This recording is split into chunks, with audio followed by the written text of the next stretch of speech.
Hi, everybody. I'm Eli Prinsen from hybridvocaltechnique.com. Today's video is actually, because I'm sick, singing with a cold. Okay? I'm sure you've seen several of these from the multitude of vocal coaches and vocal gurus on the internet, on YouTube. And everyone's got their own solution and their own way of dealing with this. Okay?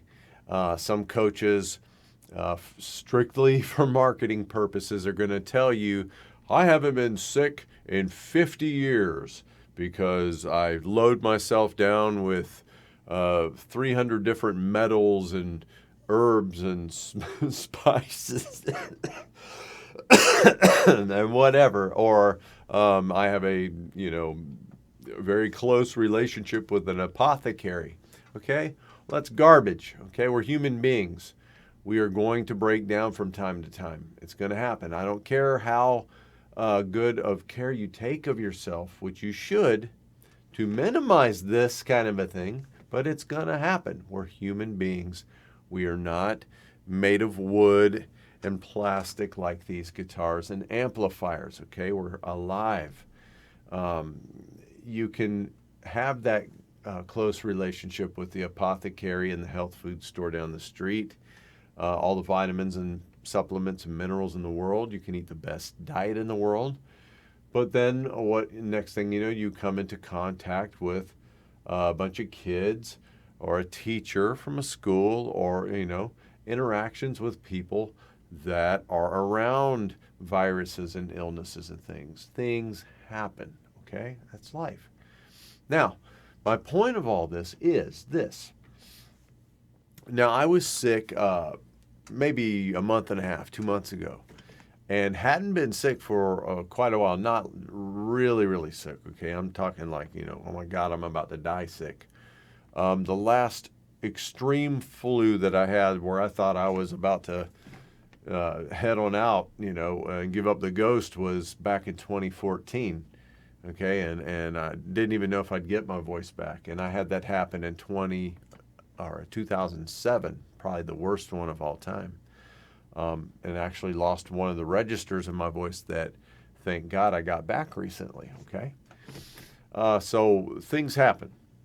Okay, now, the cold and the flu that I had a month or so ago, I couldn't sing. I could barely even talk, okay? So these things happen, and say you're scheduled for gigs. You've been paid. You got to play the gig, all right? There's always got to be a backup plan, okay? There's got to be a backup plan, whether you do your best, you send your best, your most charismatic member of your band or manager to the venue, the management, and you say, hey, can we postpone this? Can we reschedule this? What can we do, okay? And keep your fingers and toes crossed that something good's going to come out of that, okay?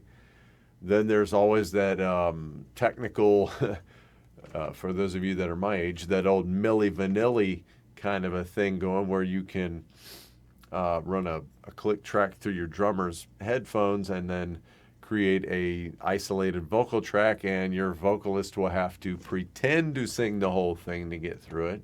Nobody wants to do that crap, okay? It's going to stick out like a sore thumb. You're going to end up on the internet like a fake, okay? Some people do it. Some people are trained to do it quite well. Big names, okay, that I know of and won't reveal. To get through gigs, they don't have the voice that they used to. They didn't take care of it. They didn't train it properly, okay? Other coaches know what I'm talking about, okay? So some colds you can't sing through. Some colds you can, all right? Now, this particular cold, I'm able to go through my head voice, my middle voice, my chest voice. Okay?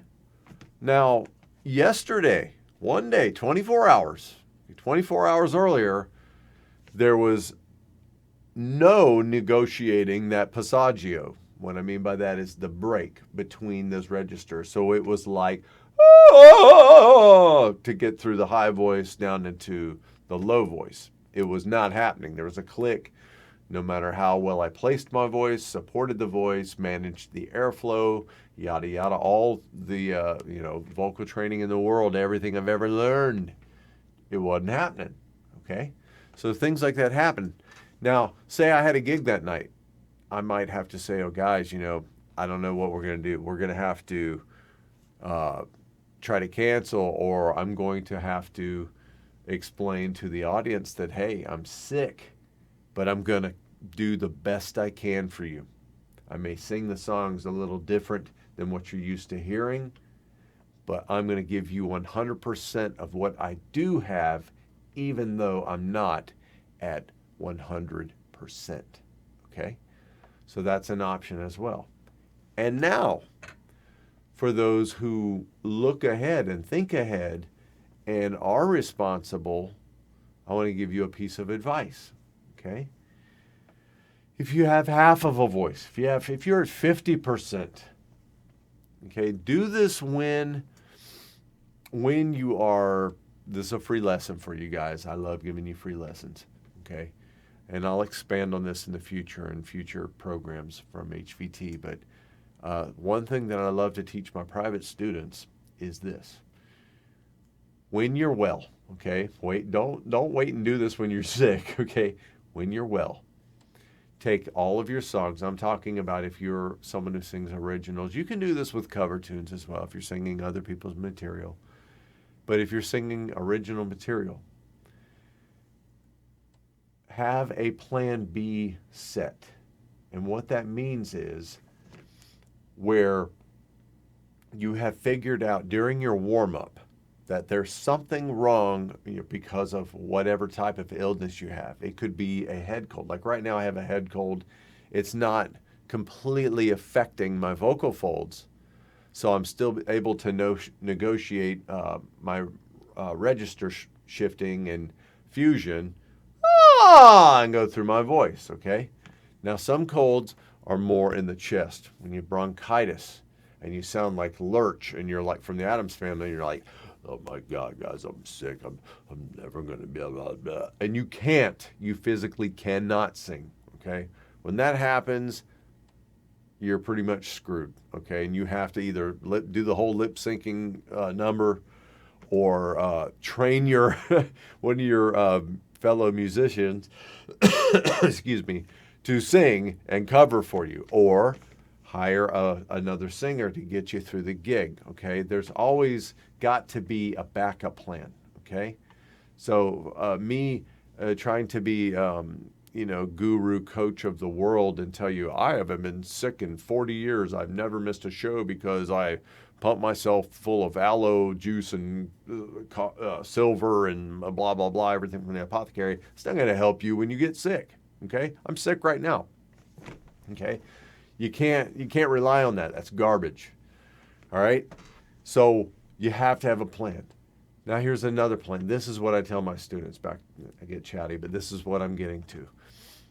When you're well, okay, when your voice is doing great, go through your set, no matter if it's originals, other people's songs, whatever it is, and map out alternative ways for you to sing specific parts that you know if you are either having a terrible night vocally because you're sick, you haven't slept well, you're sleep deprived, there's a low amount of energy in your body,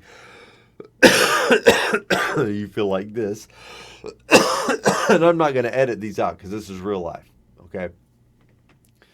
But create yourself an alternative way to manage these songs and these passages, whether it's a higher range thing or something that you know, hey, every time I get sick, this part of my voice always suffers, okay? Think into what's going on in here and in here with your voice. Be responsible about it. So an example, okay? And this example, because it's off the top of my head, is going to serve as the reason why you should plan ahead. Off the top of my head, if I was singing Bohemian Rhapsody by Queen or something, all right? And the part comes up and he's like, Mama!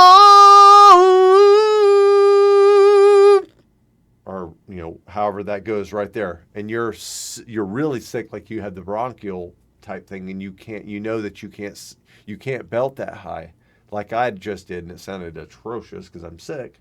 Okay. Now what's made the sound suffer for me just now was all of this congestion. Okay. So I didn't get the extra resonance and the extra overtones that I normally would get if I was clear. So I was a little closed down, and the vocal folds are a little swollen from all this coughing that you guys got to enjoy and endure during this video. Okay, now I have the other cold. And I'm like, I can't do that. What are you going to do? Okay, so you have to negotiate the lines before and after, how you're getting to this stuff. Just killed a man, put a gun against his head, pulled my trigger, now he's dead, mama, life had just begun. Say you're able to actually get through that lower stuff. But now I've gone and thrown it all away. You've got a couple of options here, okay? All right. Here's what a lot of guys would do, a lot of girls, okay? The oldest trick in the book. Okay? You get to the part, and then it's like, Mama, ooh, sing it! All right? And you're making the crowd do the job for you so you can catch your breath, reestablish, realign, and get yourself ready for the next line. Okay? Because you're spent because of, vocal problems. All right? A lot of singers are going to be pissed off at me for this. It's the oldest trick in the book. All right? Yes, it gets the crowd loves it. The crowd loves to sing along. All right? We all do it. All right? It's not just when we feel bad. I'm not picking on everybody. We all do it because I love being a participant in a concert, to be able to sing along, because that's what I love to do, and that's what most people love to do. Whether we sing it good, in key, right, correct, or not, or even screw the words up, or ripped out there in the audience, we love to sing along. Okay, so this helps a lot. You're struggling to get through the rough part, but now I've gone and thrown it all away. So you were able to hit that lone or note, thrown it all away, and then all of a sudden that part that comes across, that you're afraid of a break, a crack, a crackle. This is just an example. And when I said that it was going to reveal a problem in not being prepared, what I meant by that was that I, before producing this video, did not prepare a song to show you what I'm talking about, okay? So I would have to do this on the fly if I was having vocal problems and a bad night and a cold like I have. So when you're healthy, sit down with the keyboard or the guitar, whatever, or with a member of your band that plays an instrument, if you don't play an instrument, and create a harmony or something that fits the song, okay? That you'll be able to hit that note as a plan B. That's your alternate for when you're not healthy, when you can't do it correctly, okay? Meaning, so even if I couldn't do the previous note, so now I've gone and thrown it all away. Sounds like garbage, but that's different than, but now I've gone, because perhaps you could not hit even that note. Mama, ooh, you screw up, you're sick. Mama, ooh, something, okay? And if it's mapped out and not on the fly from a sick guy, it's going to sound legit, because you want to practice the plan B vocal, okay? So you have Mama, ooh, Mama, ooh, and then please excuse the horrible sick vocals. You get the point, okay? So that's my take on singing with a cold, all right? And there's one more thing that I would like to add to this, and that's the health side of this, okay?